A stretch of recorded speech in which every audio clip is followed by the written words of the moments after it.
Nice, everyone. This is one of the hip mobility exercise that we're gonna do it. They're gonna call it drill 1. So my left leg is straight, right leg pointing back.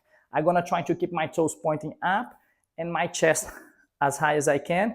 If I'm leaning to the side because of my flexibility, I can push by using this arm to maintain. I'm gonna lift this leg as high as I can, lean forward, and then come back. That's 1 count.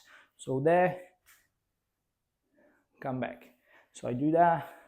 So I do one side first. Ideally, I want to start on my shorter side, the side I'm tighter. So let's say in my case is this side.